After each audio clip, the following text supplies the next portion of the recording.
اعوذ باللہ من الشیطان الرجیم بسم اللہ الرحمن الرحیم فبما رحمت من اللہ لنت لہم۔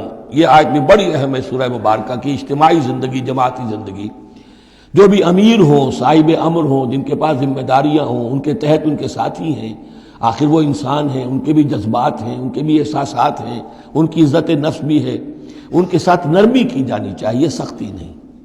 کوئی ملازم ہے، ملازم کے ساتھ آپ سختی کر سکتے ہیں، لیکن یہ تو والنٹیئرز ہیں، جو بھی آیا ہے، جو بھی حضور کے ساتھ تھا، کون تھا وہ؟ کوئی تنخواہ یافتہ سپاہی تو نہیں تھا، وہ کوئی مرسنریز تو نہیں تھے۔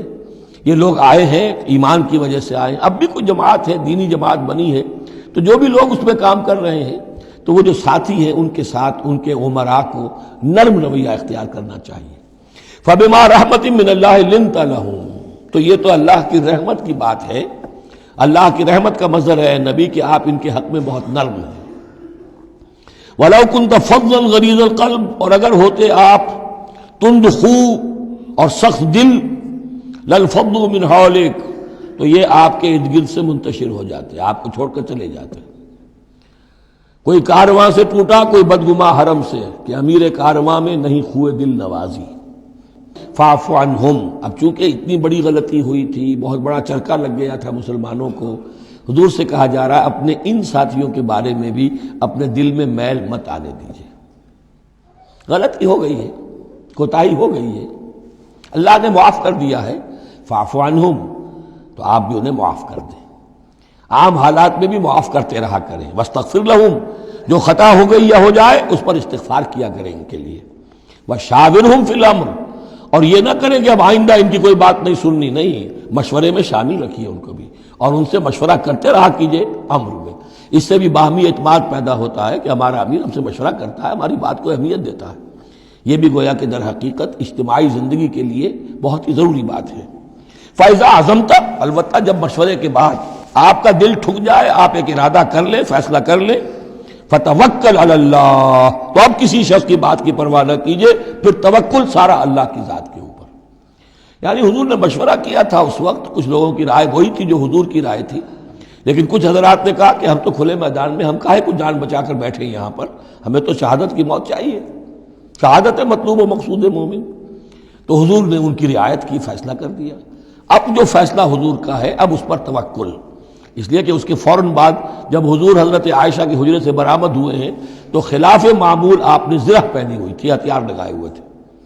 اس سے اندازہ ہو گیا کہ معاملہ کوئی سخت ہے جو آنے والا ہے۔ تو پھر ان لوگوں نے کہا حضور ہم اپنی رائے واپس لیتے ہیں، جو آپ کی رائے اس پر عمل کر لیں۔ یہ اس کا معاملہ ہے، جب ایک فیصلہ ہو جائے تو یہ نہیں کہ اب دل میں یقین ہو جائے آدمی، ابھی ادھر ابھی ادھر، نہیں، پھر اس کے اوپر جم جائے۔ فَإِذَا عَزَمْتَ، جب آپ ایک فیصلہ کر لیں، فَتَوَكَّلْ عَلَى اللَّهِ، تو اللہ پر توکل کیجئے، ان اللہ یحب المتوکلین، یقیناً اللہ تعالیٰ توکل کرنے والوں کو پسند کرتا ہے۔ ان ینصرکم اللہ فلا غالب لکم، اے مسلمانوں دیکھو، اگر اللہ تمہاری مدد کرے گا کوئی تم پر غالب نہیں آ سکتا۔ وَإِن یخذلکم، اور اگر اللہ تمہاری مدد چھوڑ دے، دستکش ہو جائے، فمن ذا الذی ینصرکم من بعدہ، تو کون ہے وہ جو تمہاری مدد کرے گا اس کے بعد۔ وعلی اللہ فلیتوکل المؤمنون، پس اللہ ہی پر توکل کرنا چاہیے ایمان والوں کو۔ وما کان لنبی ان یغل، اور کسی نبی کی یہ شان نہیں ہے کہ وہ غل کرے۔ اب یہ غل اور غل، یہ دو الفاظ ہیں عربی زبان کے۔ عام طور پر جو غل کا لفظ آتا ہے وہ مال غنیمت میں سے کسی چیز کا چوری کر لینا، اور غل ہے دل میں کینہ ہونا۔ تو ایک خیال تو یہ ہے، اور یہ روایات ہیں کہ حضور پر کچھ منافقوں نے الزام لگایا تھا کہ مال غنیمت میں آپ نے کوئی خیانت کی ہے، معاذ اللہ ثم معاذ اللہ۔ تو اس کا جواب دیا جا رہا ہے کسی نبی کی یہ شان نہیں ہے کہ وہ کوئی چوری کرے، کوئی چیز چھپائے۔ وَمَن یغلل یأتِ بما غل یوم القیامہ، اور جو کوئی ایسا کام کرے گا وہ تو پھر جو کچھ اس نے چھپایا ہوگا لے کر حاضر ہوگا قیامت کے دن۔ ثم توفی کل نفس ما کسبت وہم لا یظلمون، پھر ہر ذی نفس کو دے دیا جائے گا، توفا دیکھیے، پھر وہ دیا جانا، وفا یوفی، یوفا توفا، ثم توفا کل نفس، پورا دے دیا جائے گا ہر جان کو، ما کسبت، جو کچھ اس نے کمایا ہوگا، وہم لا یظلمون، اور ان پر کوئی ظلم نہیں ہوگا۔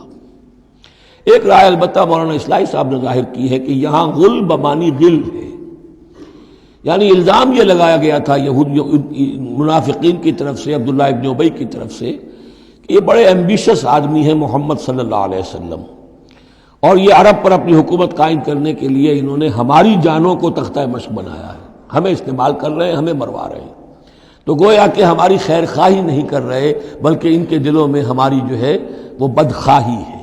تو یہ غل کے معنی میں یہ ان کا مفہوم ہے جو انہوں نے لیا ہے، واللہ اعلم۔ افمن اتبع رضوان اللہ کمن باء بسخط من اللہ، تو کیا بھلا وہ شخص جس نے اللہ کی رضا کی پیروی کی اس کے مانند ہو جائے گا جو اللہ کے غضب اور غصے کو کما کر لایا؟ وَمَأْوَاهُ جہنم، اور اس کا ٹھکانہ جہنم ہے، وَبِئْسَ الْمَصِيرُ، اور وہ بہت ہی بری جگہ ہے پہنچنے کی۔ ہم درجات عند اللہ، ان کے بھی درجے بندیاں ہیں اللہ کے ہاں، جیسے نیکوکاروں کے درجے ہیں بدکاروں کے بھی درجے ہیں، سب بدکار برابر نہیں، سب نیکوکار برابر نہیں۔ واللہ بصیر بما یعملون، اور جو کچھ یہ کر رہے ہیں اللہ اسے دیکھ رہا ہے۔ اب یہ آیت بھی پھر دیکھیے، سورہ جو بقرہ میں 2 دفعہ آیا تھا مضمون، وہ اب تیسری مرتبہ یہاں آ رہا ہے۔ حضرت ابراہیم حضرت اسماعیل کی دعا میں مضمون آیا تھا، ربنا وبعث فیہم رسولا منہم یتلو علیہم آیاتک ویعلمہم الکتاب والحکمۃ ویزکیہم۔ پھر آ گیا تھا 18ویں رکوع کے آخر میں، کما ارسلنا فیکم رسولا منکم یتلو علیکم آیاتنا ویزکیکم ویعلمکم الکتاب والحکمہ ویعلمکم ما لم تکونوا تعلمون۔ اب یہ تیسری مرتبہ مضمون آیا، لقد من اللہ علی المؤمنین، اللہ نے بہت بڑا احسان کیا ہے اہل ایمان پر، اذ بعث فیہم رسولا من انفسہم، جب ان میں اٹھایا ایک رسول انہی میں سے، ان کی اپنی جانوں میں سے، ان کی اپنی قوم میں سے، یتلو علیہم آیاتہ، جو تلاوت کرتے سناتا ہے انہیں اس کی آیات، ویزکیہم، اور انہیں پاک کرتا ہے۔ ترتیب اب ہمیشہ کے لیے یہی ہوگی، تلاوت آیات، تزکیہ، اور پھر تعلیم حکمت، تعلیم کتاب و حکمت۔ وَيُعَلِّمُهُمُ الْكِتَابَ وَالْحِكْمَةَ، اور تعلیم دیتا ہے انہیں کتاب اور حکمت کی۔